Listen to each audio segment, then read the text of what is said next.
Welcome to the weekend. Hi guys, I'm Ananda, the Galactic Mystic, and this is your Navigational Astrology forecast for the weekend, October 15th, 16th, and 17th.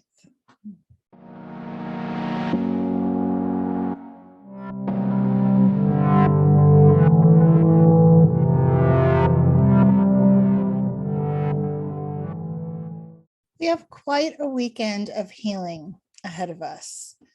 The beacon card guidance for Friday, the 15th, is the Hanged Man. On Saturday, it is Death, and on Sunday, it is Temperance.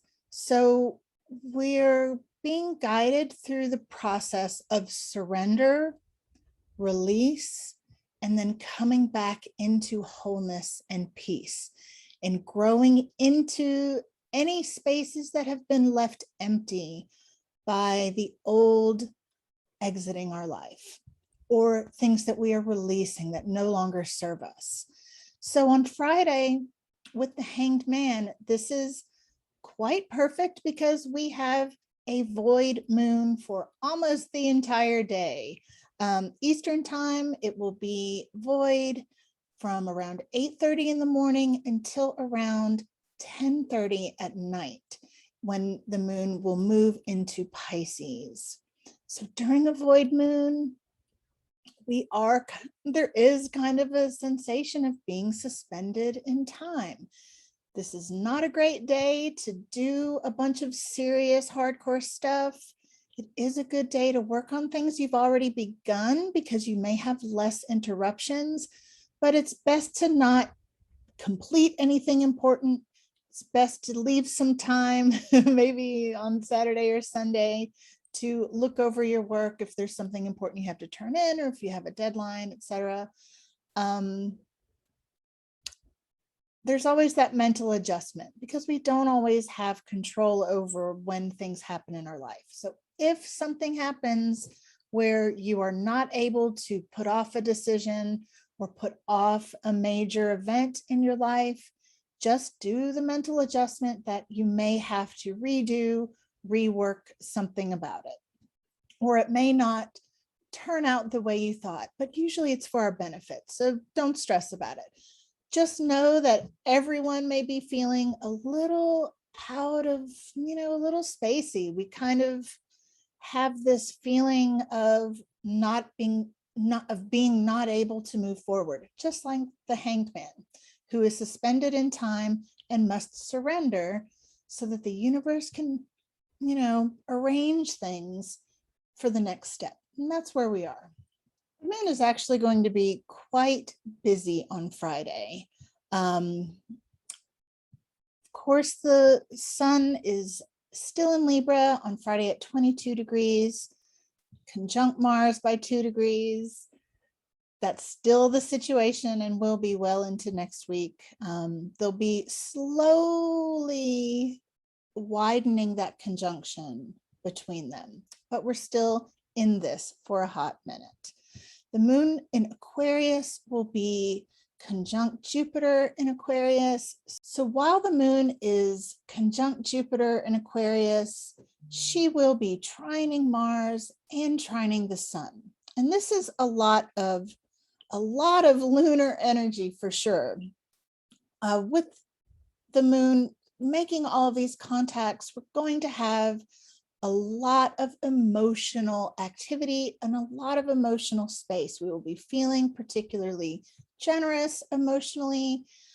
And there's this, feeling that, I can satisfy my own needs within my family constructs. There's a sense of belonging and may feel driven by some personal goals, creative goals, etc. And with Mars trining the moon and the moon being in Aquarius, there's less sentimentality, but still generosity and action. So you may want to take some action, and we might not be very tolerant of things like self-pity within ourselves and others, or, complaining about something, but not doing anything about it. Things like that could come up. Now, I'm going to bring up the chart for you because I want you to see what's going on with Mercury right now. So here is Mercury, and Mercury is still retrograde, but he has basically stopped moving. Not exactly, but he's slowed down so much that he's pretty much staying at 10, not pretty much, he is staying at 10 degrees of Libra for the whole weekend. And this puts him smack dab exactly in this opposition with Chiron, and this has been going on for a few days. So let's talk about this for a moment, because Chiron is the wounded healer. He represents kind of, a collection of all of our hurts, all of our wounds. And this is both hurts and wounds from this lifetime and former lifetimes. It kind of all gets lumped together there. So Chiron is also retrograde. Mercury is retrograde as well. So there are a lot of ways that this can come about. And I don't believe for a second that it is coincidence that Mercury is pausing at this degree. There's some work here for us to do. Like I said, this weekend is ripe with healing opportunities, and this is one of those opportunities. So one of the ways that this can manifest with Mercury opposing Chiron is that, and I've been saying this a few days this week, that sometimes we can hear things that we don't like and we're just not going to have it. We just shut it down. That's one way that this can manifest. Other ways that this can manifest is that we are faced with the choice of how we are going to see things, the stories we tell ourselves about these hurts. There's something really powerful about this, because when we take control, even if we can't take control, but we are able to gain some perspective on these wounds that we carry, then we can sometimes change how we see things. For example, like say we're all messed up by our parents in one way or another, right? Some worse than others, sure. But our family stuff is usually something, we have some kind of wound from our family. So that is, whatever our wound is valid. If you experience that, you want to acknowledge and witness yourself and not push those feelings or emotions away, right? Right. We want to take care of the human nature of our pain. But at the same time, there comes a shift, a choice where we can choose to continue with our healing. Witnessing ourselves is not the only step in healing. That's only the first step. That's how we gain awareness. So when we've done that, we can then take the next step, which is perhaps seeing our parents as humans doing the best that they can. And then maybe looking at their wounds from their family. So we can gain more perspective. And then, it doesn't make all the pain go away, but it can do wonders for our healing when we're like, you know what? Yeah, that sucked that happened to me. And I have a whole lot of work to do because of it.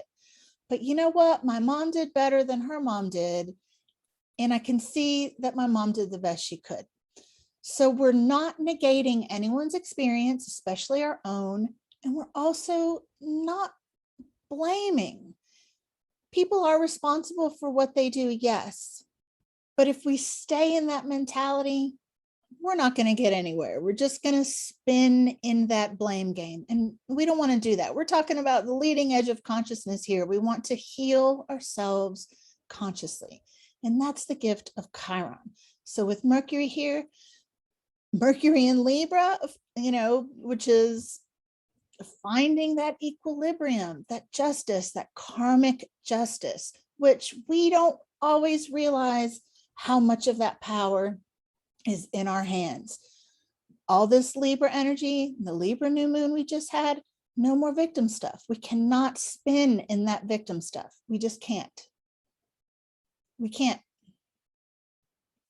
So this is a huge, huge, huge healing opportunity. And considering that Mercury is still in a nice trine with Saturn, that is supportive energy for this. So do it. Do those rearrange your stuff in your mind. And let's expand how we see things, and let's heal that stuff, because the freedom that lies on the other side of even just a minuscule amount of healing is life changing. So let's do it. Let's go for that. So let's talk about love and romance for a moment, because there's a whole lot of that going on here too. There is a whole slew of harmonics and aspects, all pointing to a similar theme. And this has to do with looking to the past, looking at past relationships, looking at our relationship karma, and really changing how we see things, similar with what I was just saying with Mercury and Chiron about whatever our wounds are. But this is about love and romance, particularly your ideal partner, your ideal counterpart.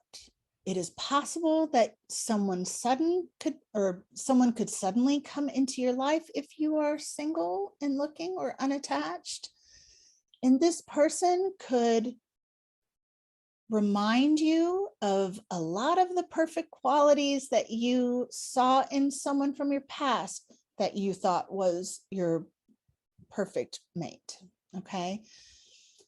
But a lot of times when people show up under these influences, it isn't that they are your perfect person, although they could be. So, there's a wide variety of experience for sure. So I'm not saying if someone new comes into your life, don't give them the time of day. I'm not saying that. What I am saying is that if you are not partnered and someone new comes into your life and they seem like it's too good to be true, they're perfect, and they remind you so much of the one you loved and lost, I just want you to just take a breath and take a moment and just ride it out. Don't make any major commitments right now, please. Please see how things pan out, and make sure you are not wearing your rose-colored glasses. You want to see this person clearly, but more than anything, you want to see yourself clearly.